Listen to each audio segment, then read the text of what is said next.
Hello everyone. In this video, I will show you how to create a photo memory animation in Google Photos in 2026. First, open Google Photos in your web browser and sign in to your Google account.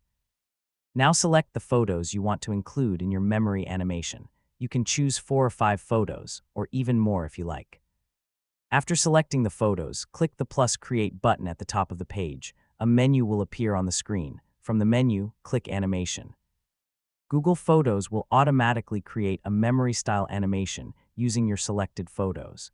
This may take a few seconds, so wait until the animation is ready.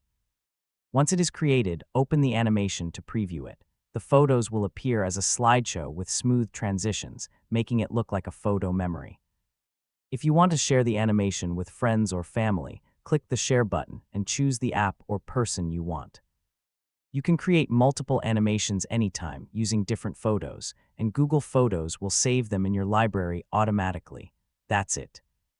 This is the easiest way to create a photo memory animation in Google Photos.